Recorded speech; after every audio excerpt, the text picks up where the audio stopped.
In this lecture, I'm going to talk about yes or no, true or false. I'm going to cover the data type for setting these conditions and help you to do programming with this new data type. True or false? Okay or not okay? It is usually a choice, and it is actually important for the logic of the program. Now let's look at the program examples. Boolean is for logic operations and logic values. It is very simple. Every day you are working on the true and false questions in your school, and you are answering yes or no questions. And for some machine or some functions, you may need to know about whether it's valid or invalid. All of these can be represented by the true or false keywords in Java. So true is a keyword that you cannot use it as a variable name. It is reserved for the value true. And false, similarly, you cannot use that for any variable name. And right here, I show you how to define some constants like yes or no, and setting the value to true or false, or valid to true or invalid to false. That's a way that you can use this constant name in your program to make your program more readable. After that, let's look at the expression. A logic expression is providing you some logic value in Boolean type. Say 3 greater than 5. This one is false. So after evaluating this, Java will return you a false value. So I put a parenthesis there. It's not required, but I put it there. And in this value false will be assigned to a Boolean variable.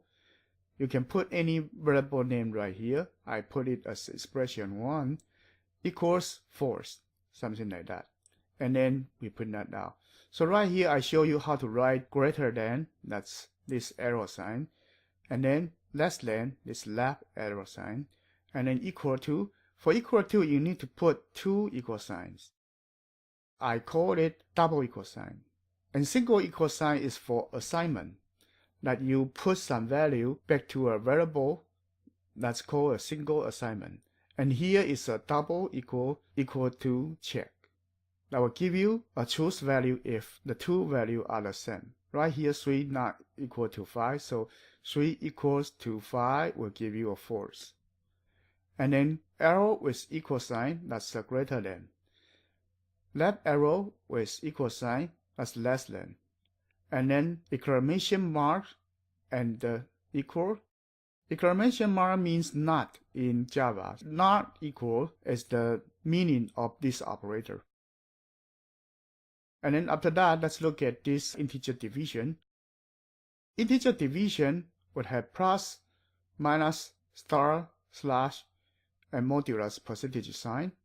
Right here, I have a 35 for A, and A equals P times Q, and Q is 8, and P will be 8 divided by Q for integer division, and R is the remainder, equals A, take modular with Q. Q is the divisor. So I'll provide the integer division result right here. And the next thing is a new keyword, I call it if. That's for if statement. So normally if no if statement, we will just print out A is an even number. But with this, we are not doing it all the time, unless that the condition right here is met. And this condition is if A take modular with 2 equals 0. That means A divided by 2 has no remainder. That means A is a multiple of 2. Then that's an even number. On the contrary, if A take modular 2 is not a 0, that means that you have remainder. And that remainder can only be 1, so that's an odd number. And this band is unequal to. And in the next one, the same thing, we can move the unequal outside of the parentheses. That becomes A take modular equals 2. That will be true if 2 is a even number, and that will be false if a tape modular with 2 is 1. That would be an odd number. But I put a band in there, so if it is an odd number, then this is false. Take not, that becomes true. So that would be an odd number. On the contrary, if you have a as a even number, and then this will be true, but with band, it will be converted to false. Then this will not be printed. The next one is for the AND and OR operator. 2 AND sign, it means AND, logical AND. And 2 vertical bar is a OR sign. And single AND sign is a bitwise AND. Single vertical bar is bitwise OR. But these are not the topic we will discuss in this course.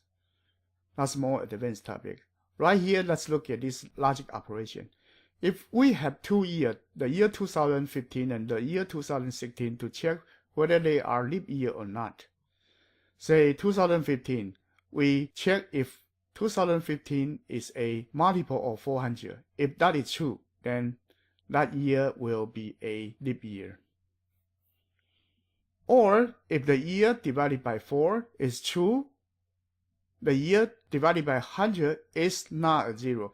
If the year number is a multiple of 100 but not 400, then that would be a non-leap year. But if it's divided by 4 is true but divided by 100 is not true, and then that year is a leap year. So by using this Boolean expression and logic operator, we can check whether 2015 is a leap year or not. And right here is for 2016. Let's compile and run.